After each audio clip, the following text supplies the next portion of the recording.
Welcome to 10-Minute Record Reviews, episode 195. This time I'm going to talk about Thelonious Monk's brilliant album from 1957, Brilliant Corners, and this is a 2014 reissue by Original Jazz Classics, which is in mono, and it's excellent. In terms of what to expect, but you're going to get that very monkish approach, which is very percussive piano playing, lots of use of what might feel like dissonant notes. And Monk famously said, "The piano ain't got no wrong notes." I would say it's not always beautiful, but it's always exciting. Thelonious Monk was born in October 1917 in Rocky Mount, North Carolina. Life after World War I in North Carolina, if you're black, was not so great. So in 1922, the family joined the Great Migration North and ended up in Manhattan. A year later, when he was 6, Monk started taking piano lessons from a neighbor. He was, needless to say, brilliant at the piano, and he ends up attending Stuyvesant High School for gifted students. By the early 1940s, he was a jazz club regular, and he began to play regularly at a club called Minton's Playhouse in Manhattan.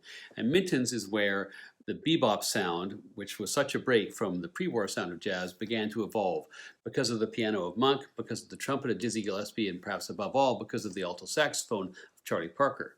In 1944, he sets foot in a recording studio for the very first time with Coleman Hawkins, but his big break in terms of recording comes in 1947 when Lorraine Gordon, who was the wife of Alfred Lyon, who was the co-founder of Blue Note Records, sees him playing at a club and is absolutely blown away. Alfred Lyon, needless to say, was also a fan, and Monk ends up recording frequently for Blue Note between 1948 and 1952. Monk's circle of admirers at this point was small, but it did include some of the most influential people, both players and executives, in the whole jazz world. But sales and public interest didn't really chart. In fact, Lorraine Gordon got Monk a week-long gig at the Village Vanguard by pulling some strings in the fall of 1948, and according to legend, basically the club was empty the entire time. However, ultimately his talent was undeniable, and over the years 48, 49, 50, Monk's reputation in Manhattan amongst the jazz world and jazz fans began to grow. But his career took a real hit at the hands of the authorities in 1951.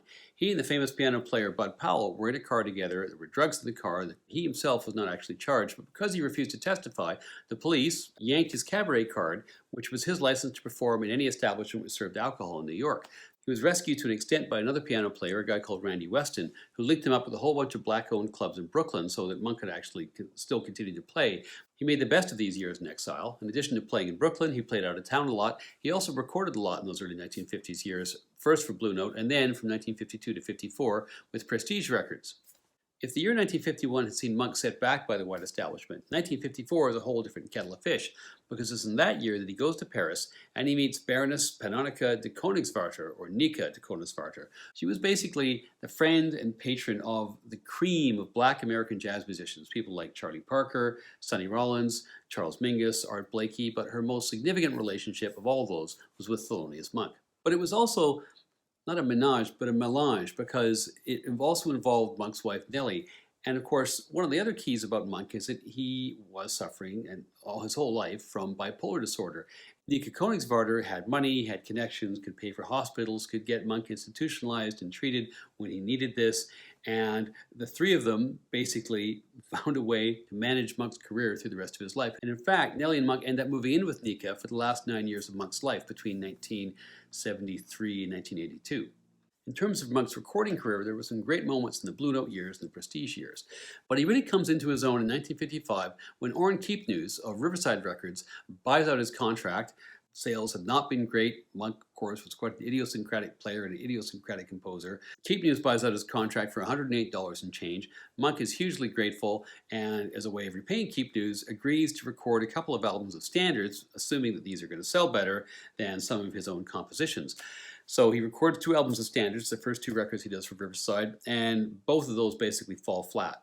Keepnews realizes, however, that the problem was not that Monk was not being commercial enough, is that he was trying to make him be commercial when in fact that was just a square peg in a round hole. He needed to let Monk be Monk. He needed to let Monk record and play his own music, which is what happens on Brilliant Corners.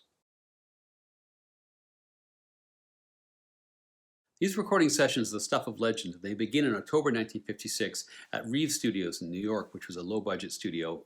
Riverside was not a big label, and Keepnews didn't have a lot of dough, and it was a studio that Keepnews liked to use. Monk, of course, plays piano, but on one track he also plays the celeste, which is kind of a piano-like instrument which makes a xylophone-like sound.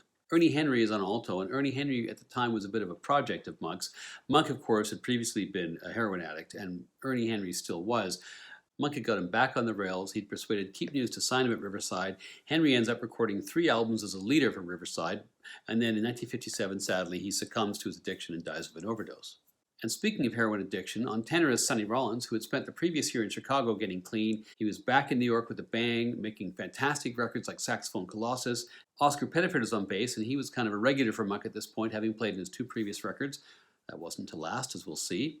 Finally on drums is Max Roach, and Roach, of course, had been through his own troubles in the last couple of years because he had been the co-leader, along with Clifford Brown, of that fantastic, probably one of the greatest groups in post-war jazz history, the Max Roach-Clifford Brown Quintet, until Clifford Brown sadly was killed in a car accident.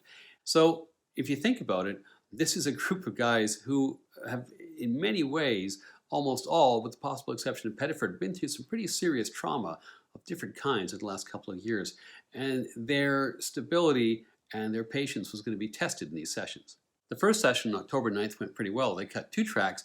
Both are tributes to Nika Koenigsvarter. First is called Panonica, obviously her first name. The second is called, weird title, Baloo Bolivar Baluzar, which is a phonetic rendering of the way that Monk would describe the parties that Nika Koenigsvarter would have at the Bolivar Hotel. On October 15th, the same players met at the studio again, and the plan was to do 3 more tracks and call it a wrap. The first track that they tried to record was the title track, Brilliant Corners, and that's where things went sideways. Brilliant Corners is these days generally acknowledged as one of the most complex compositions in the whole history of hard bop. Everybody struggled. They did 22 takes that day and then called it a night. They came back the next day, tried it 3 more times, and basically gave up. In particular, Ernie Henry on alto sax was really having a hard time. He had to solo, and Monk was comping underneath that, and Monk was not the world's most sympathetic accompanist, and he was throwing Henry off all the time. And eventually, on the record, as you can hear, Henry's solo has no piano accompaniment because if Monk did play, that would completely throw him off. Pettiford was getting extraordinarily frustrated with all of this, and at a certain point, he then resorted to actually miming his playing, not actually playing his playing, something that they thought was a technical fault until Keep News realized that Pettiford wasn't actually plucking the strings. So Pettiford was rebelling against Monk. Henry's nearly having a breakdown. They didn't manage even one completed performance, and Keep News ends up having to splice together from various different takes what we eventually hear in the record. And you could actually sort of hear the splice at around the 6-minute 20 mark in the final version, just in and around the end of Max Roach's solo. So on December the 9th, they come back to the studio, only not all of them, because Ernie Henry has had enough. He's not coming back. Pettiford's had enough. He's not coming back. And so Clark Terry comes in on trumpet, and on bass is Paul Chambers, who of course was Miles Davis's regular bassist. In those sessions, Monk records a solo piano piece, which is quite beautiful, I Surrender Dear, and they also decide to re-record a previous track that Monk had recorded, and Roach had actually played on that track too, Bemsha Swing. And because they were re-recording it, Monk decides to take a slightly different approach. So does Roach, who incorporates some timpani that he sees in the studio into his drum kit. So that track has a really distinct sound. The record starts with that notorious track, Brilliant Corners, which is also a fantastic track. I've mentioned its construction is very complex, but it is rhythmic and interesting and challenging and exciting all the way through. The other track on side 1 is Baloo Bolivar Baluzar. Monk's solo here is, I think, maybe the best in his whole career. The other nice thing about this track is that Rollins, who himself had a really whimsical streak to his playing, is totally up to the challenge. I mean, this is Rollins absolutely at the peak, probably arguably, of his whole career. Side 2 starts with Panonica, which is a ballad, but it's a monkish ballad, and therefore it's got, little Easter eggs in it that you wouldn't really expect. The really significant thing about this is that Monk is also playing the Celeste, which is just something that he's seen in the studio, much as Roach has seen the timpani, and he's playing the piano and the Celeste at the same time. I Surrender Dear is the only standard in the record, the only one that Monk didn't write. This is one of the great unaccompanied piano pieces in the post-war jazz canon. The final track is Bemsha Swing, and I think the addition of the timpani by Roach is a real masterstroke because it adds this kind of rolling, thunder-like sound underneath what is otherwise a reasonably conventional jazz track, but as a consequence, there's no other jazz track that really sounds like this at all. Like Mingus, Monk's writing was full of wit, full of unconventional choices.